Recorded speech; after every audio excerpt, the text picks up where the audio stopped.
Quero convidar você a abrir a sua Bíblia em Mateus, capítulo de número 6. Nós vamos ler a partir do versículo de número 31. Na verdade, nossa reflexão começa desde o versículo 19, vai até o 34. Mas vamos começar lendo a partir do versículo de número 31. Mateus, capítulo 6, a partir do versículo de número 31. Diz assim, palavras de Jesus, registradas por Mateus. Portanto, não vos inquieteis dizendo, que comeremos, que beberemos, com que nos vestiremos? Pois os gentios é que procuram todas essas coisas. E de fato, o vosso Pai Celestial sabe que precisais de tudo isso. Mas buscai primeiro o seu reino e a sua justiça, e todas essas coisas vos serão acrescentadas.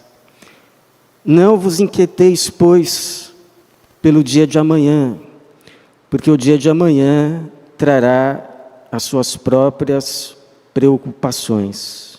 Basta a cada dia o seu problema, ou o seu mal. Obrigado, Senhor, pela Tua palavra santa, que mais uma vez nos é dada. Pedimos que o Teu Espírito Santo nos conduza, fale ao nosso coração, nos traga libertação, salvação e edificação para o nosso bem e para a Tua glória. Fale conosco em nome de Jesus. Amém. Busque em primeiro lugar o reino de Deus e a sua justiça. E todas estas coisas vos serão acrescentadas. Este certamente é um dos versículos mais conhecidos, mais citados, mais queridos, mais proclamados e, ao mesmo tempo, certamente um dos mais distorcidos. Porque não raras vezes eu já ouvi pessoas, pregadores, dizendo: busque em primeiro lugar o reino de Deus e a sua justiça, e todas as demais coisas te serão acrescentadas, como se esse demais coisas fossem toda e qualquer coisa que se deseja ou que se ache, eu preciso. Eu necessito, é necessário, eu quero. Porque, na verdade, Jesus não está dizendo todas as demais coisas. Jesus está dizendo: buscai primeiro o seu reino e a sua justiça, e todas essas coisas vos serão acrescentadas. Que essas coisas são essas? O que Jesus falou mais acima: comida, bebida e roupa. Ou seja, o necessário para a vida. Se você está recebendo de Deus a cada dia, comida, bebida e roupa, você pode levantar as mãos para o céu e dizer: Deus é fiel. Porque Ele está cumprindo a sua promessa. Mas nós não temos recebido apenas comida, bebida e roupa. Nós temos recebido muito mais do que pão, água e uma vestimenta para usar cada dia. Nós temos recebido, inclusive, o a mais, o não necessário, o supérfluo, mas aquilo que alegra o nosso coração, porque não temos apenas um Pai, um Deus fiel, mas temos um Pai, um Deus que é bom e generoso, que se alegra em abençoar os seus filhos. Então Deus não apenas é fiel, Deus é bom, e Deus tem um coração generoso. Interessante que esse versículo pode ser também dividido em duas partes.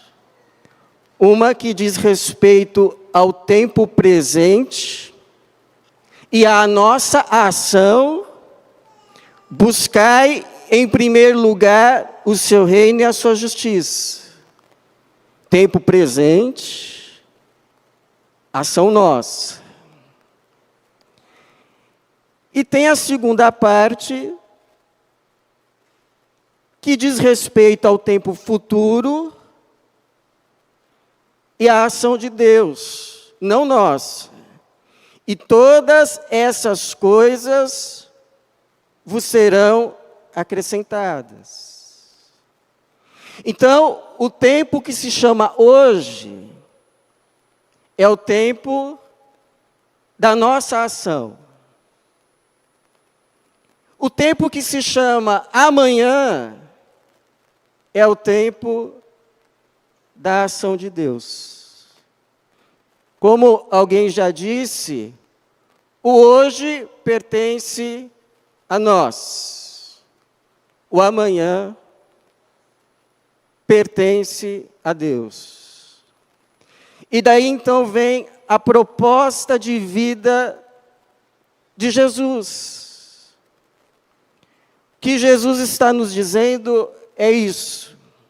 Olha, se preocupe apenas com uma coisa na sua vida. Você tem muitas preocupações. Mas a partir de hoje tenha apenas uma. Fazer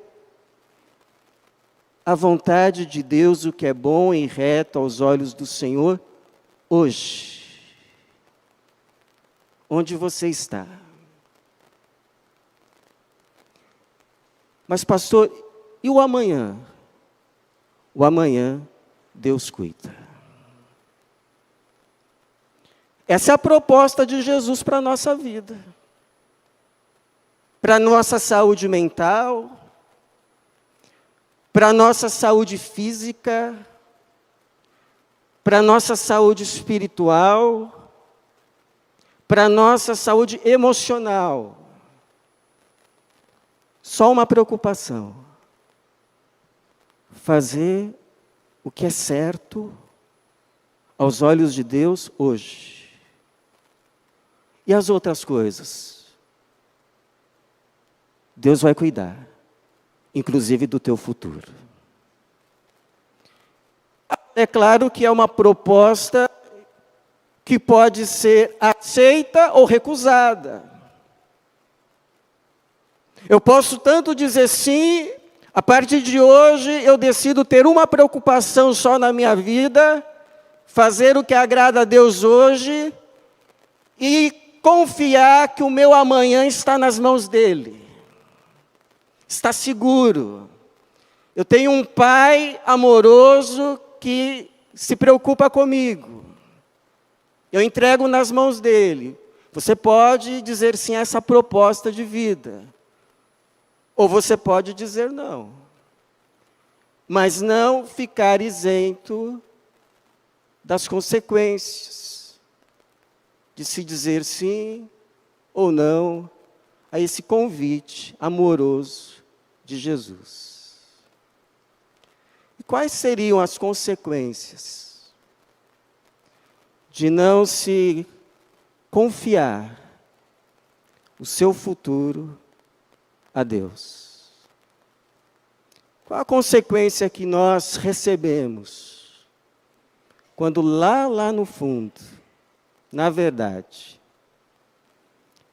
nós não confiamos em Deus em relação ao provimento do nosso futuro? O que pode acontecer? Primeiro, a gente pode começar a viver para acumular bens que não garantem o bem. A gente começa a viver para acumular, como se esse acúmulo fosse a garantia daquilo que chamamos de o nosso bem. Quando eu tiver bastante disso, então eu vou ficar bem. Então eu vou viver atrás disso. Eu lembro de ter ouvido uma história de um rico empresário, muito bem sucedido, que um dia ele estava tomando café da manhã na sua varanda, uma varanda toda fechada com vidros, e de repente uma bala fura aquela proteção de vidro. E quando ele vai olhar para baixo para ver quem fora o autor do disparo, para sua surpresa, o seu filho.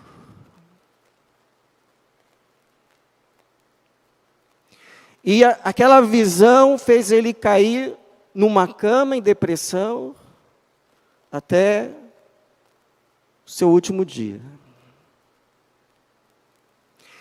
Então eu não estou dizendo que os bens trouxeram o mal para aquela casa, mas apenas que os bens não foram garantia do bem daquela casa. É por isso que Jesus, ele vai dizer no versículo de número 19, não ajunteis tesouros na terra, onde traça e ferrugem os consomem, e os ladrões invadem e roubam.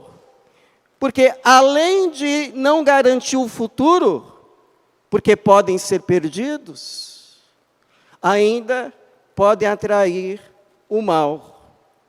A traça, a ferrugem e os ladrões. Ou seja, os bens não garantem necessariamente o bem. Por isso que Paulo vai dizer em 1 Timóteo 6,17, ordena aos ricos deste mundo que não sejam orgulhosos, nem ponham a esperança na incerteza das riquezas, mas em Deus, que nos concede amplamente todas as coisas para dela desfrutarmos. Louvado seja o Senhor.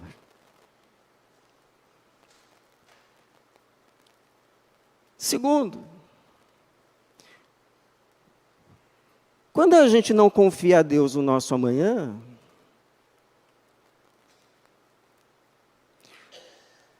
a gente pode ficar doente. A gente pode ficar doente. Porque a forma como a gente olha para a vida vai definir pelo menos duas coisas. Primeiro, os nossos valores. A forma como você olha a sua vida vai definir os seus valores. Por exemplo, se você for no quarto de uma criança, o que mais você vai encontrar lá? Brinquedos. Porque para ela é o máximo valor. Se você for na casa de um intelectual, provavelmente, o que você mais vai achar na casa são o quê? Livros. Porque para ele é o máximo valor. Se um dia você for na casa de um músico, creio eu que você possa encontrar um piano na sala. A segunda coisa, a forma como você vê a vida define atrás do que você corre. Por exemplo, se você vê a vida como uma corrida, você vai começar a olhar para as outras pessoas como se fossem competidoras. E quem você considera que está atrás de você, você olha com orgulho.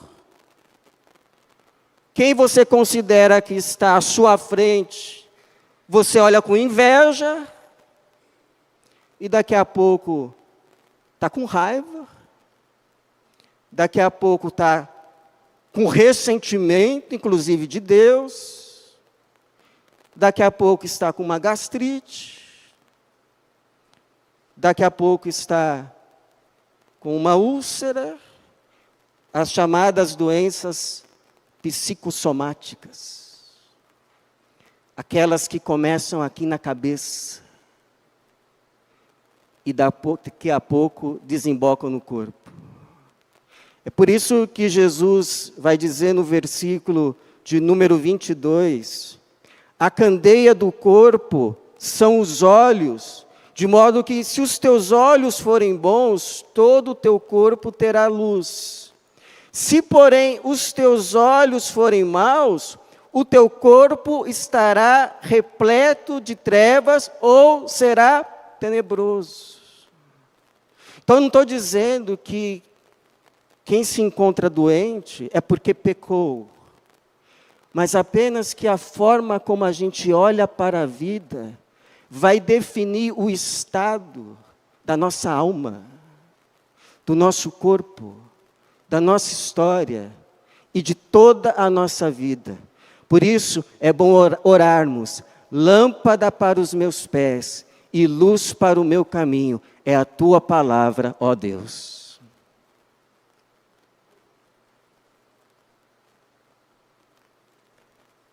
Olhar a vida a partir da palavra, da perspectiva do Senhor. E terceiro, quando a gente não confia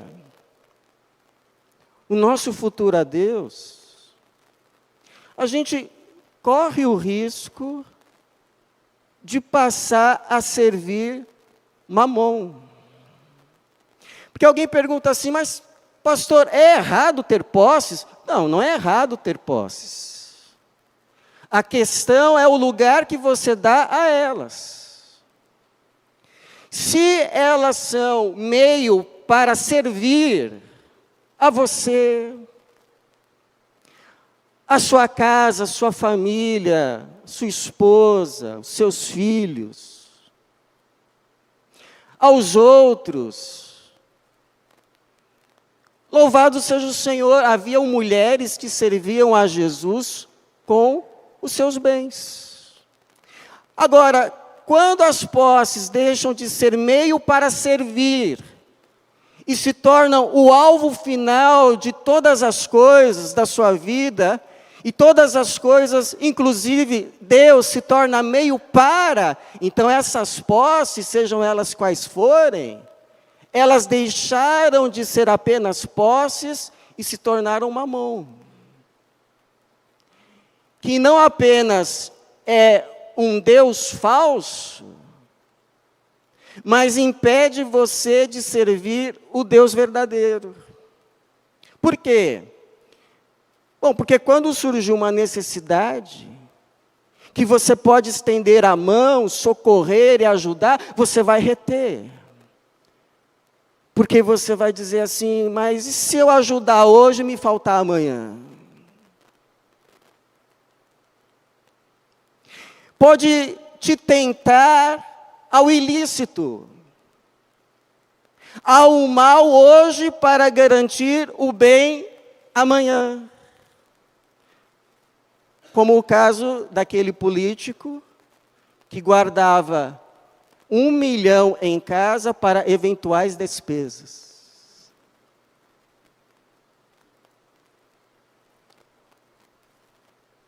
Então tome cuidado.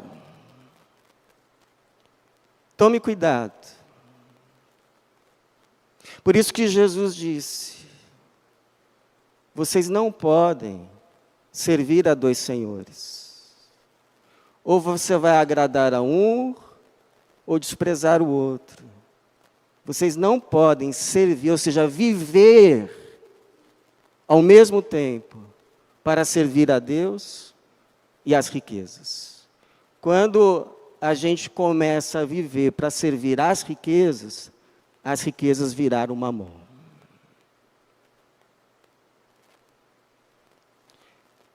E finalmente, quarto, se a gente não confia a Deus o nosso futuro, a gente pode ser entregue a uma ansiedade consumidora, a uma ansiedade desnecessária. Alguém já disse que a ansiedade é igual uma cadeira de balanço. Te deixa em movimento, mas não te tira do lugar. Você fica, você vai, e vai, e não sai do lugar. E soa, e fica ofegante, e fica angustiado. E quanto mais ofegante, mais angustiado, menos a coisa vai. Já teve dia assim? Você foi naquela ânsia, a coisa não vai. Aí você para um pouco, vai buscar a Deus, aí depois volta melhor. Jesus disse 2 coisas a respeito de ansiedade. A primeira é que é inútil, versículo 27. Qual de vós, por mais ansioso que esteja, pode acrescentar sequer 1 hora à duração da sua vida? Ou seja, a gente pode diminuir o tempo da vida, mas não aumentar.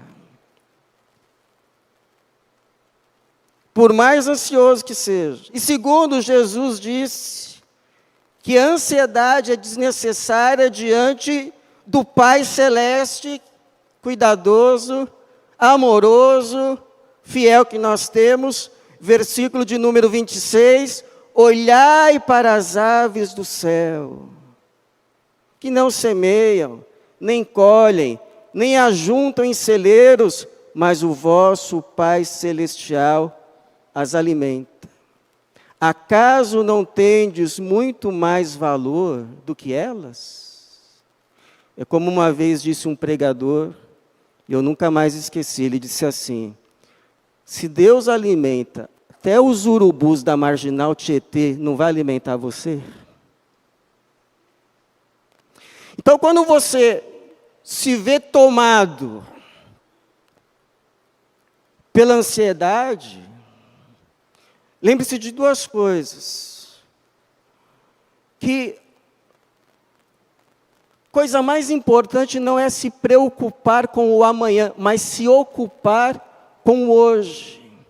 Chega assim para Deus e diga assim: Senhor, o que eu posso fazer por essa situação que me angustia hoje? Porque o amanhã está nas tuas mãos.